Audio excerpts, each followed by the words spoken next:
Bonjour, c'est Gilles sur boursicoté.com. Voici l'analyse technique Forex et matières premières pour cette journée du vendredi 19 juin 2015. Et nous commençons donc par la paire de devises euro-dollar qui tente une validation ici de du débordement de cette zone de résistance baissière. Lorsque l'on s'en rapproche, en fait, on se rend compte que le contact ici est intéressant dans le sens où on vient valider la résistance comme une zone de support. Qui plus est, après une attaque ici sur la bolle sup, on revient bien ici chercher la moyenne mobile 20 exponentielle comme une zone de support.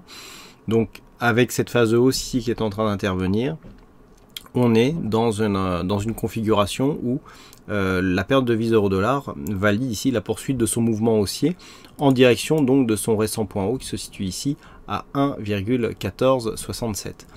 Pour le moment, on est sur un début de dynamique. Du point de vue des indicateurs, la dynamique est correct, on a ici une phase de surachat qui a été suivie d'une phase de consolidation.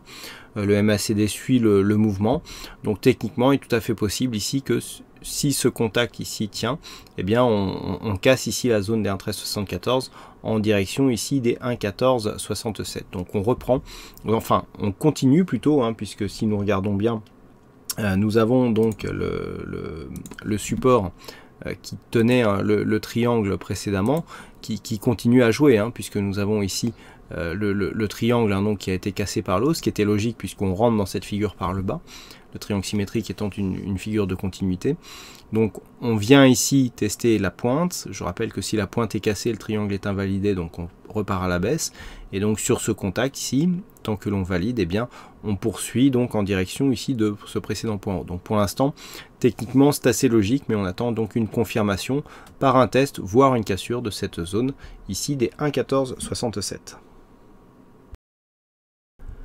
Nous continuons avec la paire de devises dollarienne. Alors on va faire un petit peu le ménage là. Dans les lignes, j'ai repositionné donc les zones horizontales.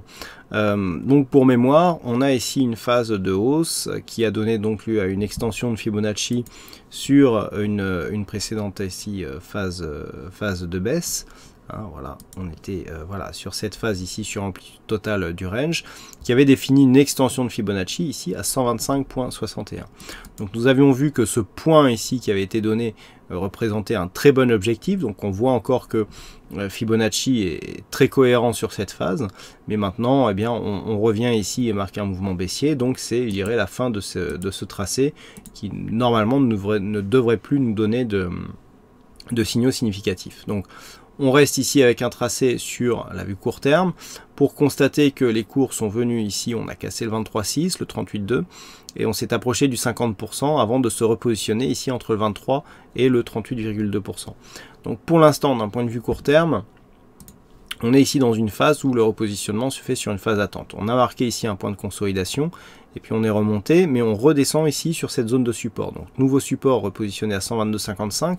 On voit il est significatif, il a 3 points de contact et donc un autre support aussi 123,79 qui était support ici sur cette phase. On le voit bien là avec ses nombreux tests sur cette phase, sur cette zone, et qui est devenu résistance puisque nous avons ici de nombreux tests. Donc même si c'est des tests court terme, ça nous prouve que nous avons ici une zone horizontale qui est significative. Donc on est revenu tester le 23,6 et puis on redescend. Donc là, par rapport à la configuration, nous avons donc phase de hausse, consolidation, test d'un point bas et latéralisation.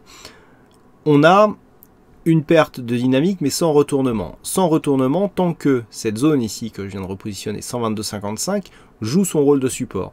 Puisque si nous avons une cassure de cette zone, on a ici phase de point haut avec ici cette zone de support, cassure, on retrouve cette zone comme zone de résistance. Si on revient ici casser cette zone de point bas, eh bien il y a poursuite du mouvement baissier avec donc deux points hauts qui sont dans une évolution baissière et qui définiront donc la résistance à casser pour sortir de cette tendance. Donc pour l'instant, on est en attente de confirmation. Tant que nous sommes entre ces deux zones, donc zone de support et de résistance, on est sur une phase de neutralisation de la dynamique.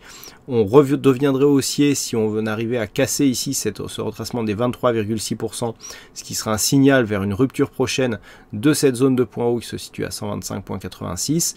Et par contre, une rupture ici de cette zone confirmée par une cassure du retracement à 61,8 qui représenterait aussi une cassure de cette zone, ancienne zone de résistance du range, donc qui ne serait pas confirmé comme support, eh bien on aurait invalidation donc de ce mouvement haussier avec réintégration à l'intérieur de l'ancien range d'évolution horizontale. Donc deux zones à surveiller, 122,55 ici et 121,70 dans le cas d'une poursuite baissière, et à la hausse on surveillera donc la zone des 124,21, retracement des 23,6% de Fibonacci et un éventuel dépassement des 124,79. Et puis on termine avec le gold, avec là aussi un repositionnement de zone horizontale, puisque la zone des 1208 a priori n'était plus assez significative. On a une belle zone ici d'alternance entre contact en résistance et en support, sa zone des 1203 $ l'once. Donc on voit bien ici, ça a commencé relativement tôt. Là on voyait encore des petits contacts de support. Ici énormément de contacts de support, cassure. On retrouve cette zone comme résistance. Et là, eh bien, c'est cette zone justement que les cours ont cherché à tester aujourd'hui suite à leur phase de hausse partie donc des 1187 $ l'once. Donc on est ici dans une poursuite de mouvement. Techniquement, on voit que nous avions ici une phase de surachat avec un retournement du MACD, donc on a consolidé mais à l'horizontale.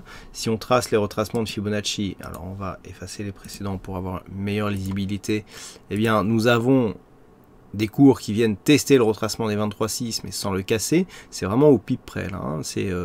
On le voit, c'est assez impressionnant. Je ne sais pas si on peut, voilà, si on peut zoomer encore. Donc là, on a vraiment une neutralisation de la dynamique qui s'opère avec vraiment ce retracement à 23,6 qui joue vraiment son rôle de support.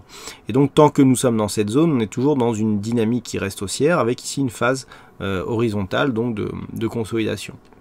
Si les cours parviennent à casser ici cette zone des 1205,8, on aura une relance donc de la dynamique court terme en direction donc des prochaines résistances qui se situent à 1223 $ l'once. Le niveau d'invalidation de cette dynamique haussière, on le sait si c'est le retracement de Fibonacci que l'on travaille, c'est le retracement des 61,8%. Et là, le retracement des 61,8%, il est ici sur la zone des 1186. Et cette zone des 1186 est juste sous cette zone des 1187, qui est une zone majeure, je vous en parle depuis longtemps. Donc la lecture de ce graphe est relativement simple. Sur une cassure ici des 1205,8, on repart à la hausse. Une poursuite de la consolidation, par exemple cassure du 23,6 en direction des 1194, qui est le retracement des 38,2%. On est toujours dans une phase de consolidation, mais qui est légèrement plus affaiblie par rapport à une poursuite directe de la phase de hausse. Par contre, sur une consolidation appuyée, rupture ici du 61,8 équivaudrait à une invalidation de la poursuite du mouvement haussier par perte de la dynamique avec un retour probable sur la zone des 1174,8 $ l'once. Donc pour l'instant, on reste sur un biais haussier court terme sur l'or. Voilà donc ce que nous pouvons dire sur cette analyse technique Forex et matières premières. Je vous souhaite à toutes et à tous un bon week-end, bonne fête des pairs et bonne chance dans vos prochains trades. On se retrouve dès la semaine prochaine pour d'autres analyses techniques sur le site boursicoté.com. Bon week-end à tous.